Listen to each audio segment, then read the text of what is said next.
3/3चा matrix आहे. तर आपण फॉर्म्युला काय आपला सी ट्रान्सपोज. तर सी ट्रान्सपोज आपला काय येईल मग, काय नाही, हे जे आहे ते ही सॉरी हॉरिझॉन्टल लाईन आहे ना, त्याला व्हर्टिकल करा अशा टाईपमध्ये. सीच्यासाठी सी व्हॅल्यू कोणती आहे, ही जी व्हॅल्यू ती सी आहे, वायची व्हॅल्यू ए बी सी. समजलं, परत सांगायला नका लावू. C T is equal to 1 3 2. आता एसाठी काय करायचं हे सांगतो. आता एसाठी काय करायचं, सेम आहे, हा जो व्हर्टिकल आहे त्याला हॉरिझॉन्टल लिहा. म्हणजे जे व्हर्टिकल काय आहे 0 0 0, हा व्हर्टिकल 0 0 0 आहे, त्याला हॉरिझॉन्टल लिहा. हा पण काय व्हर्टिकल आहे 0 -2, हा 0 1 -3. जे व्हर्टिकल आहे त्याला हॉरिझॉन्टल लिहायचं, जे व्हर्टिकल आहे त्याला हॉरिझॉन्टल लिहायचं. जे व्हर्टिकल आहे ना 0 0 0 त्याला हॉरिझॉन्टल लिहायचं. म्हणजे आपल्याला भेटतो सी ट्रान्सपोज आणि ए ट्रान्सपोज. हा ए ट्रान्सपोज. आता काय करायचं, फॉर्म्युला ए transpose into C transpose. 0 0 0 1 0 -2 0 1 -3.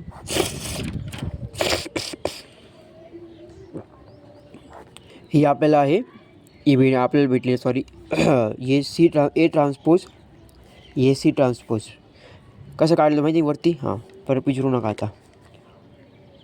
1 × 0 0, 3 × 0 0, 2 × 0 0, 3 1 3 plus 1 1 1 1, 3 × 0 0, 2 -2 -4, 1 × 1 0, 3 × 1 3, 3 2 6.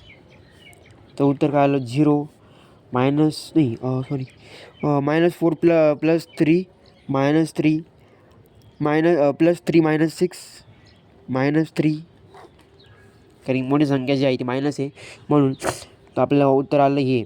आता ए ट्रान्सपोज स्क्वेअर सी टी हे कसं कॅल्क्युलेट करायचं ते सांगतो तुम्हाला आता मी. इज इक्वल टू, आता यालाच थोडं हे करू, into A T C T. A ट्रान्सपोजची व्हॅल्यू माहिती आहे आपल्याला, ही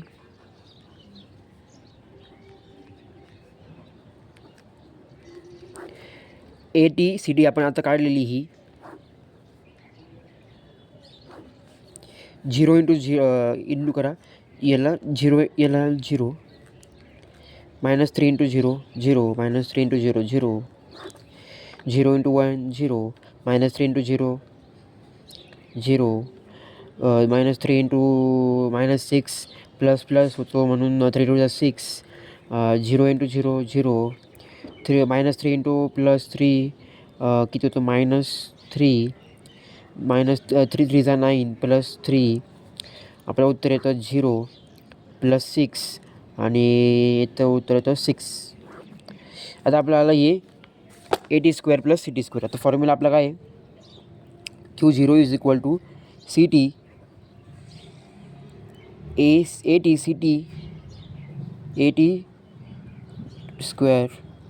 CT म्हणजे ट्रान्सपोज त्याला म्हणता.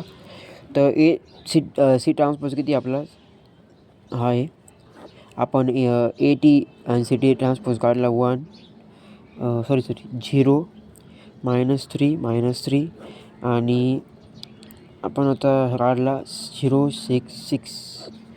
तर परत लिहून घ्या मॅट्रिक्स फॉर्ममध्ये.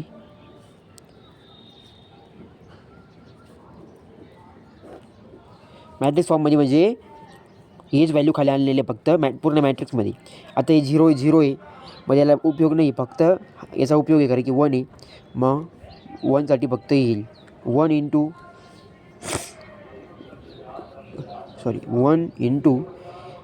6 3 6 -6 × -3 इज इक्वल टू 1 -18 प्लस 18, 6 3 18. तर उत्तर काय आलं 0. याचं उत्तर आलं 0 1 1 × 0 0. मग ऑब्झर्वेबिलिटी किती आली 0. तर ऑब्झर्वेबिलिटी 0 आहे, मग आपल्या सिस्टीम जी आहे ती ऑब्झर्वेबल नाही. समजलं. मग असं असं आपल्याला कंट्रोलेबिलिटी आणि ऑब्झर्वेबिलिटी फाइंड आउट करायची आहे. तर कॉपी घेऊन नका जाऊ, माझी अशी विनंती आहेत. तर प्लीज माझं नाव न खराब करू प्लीज. धन्यवाद.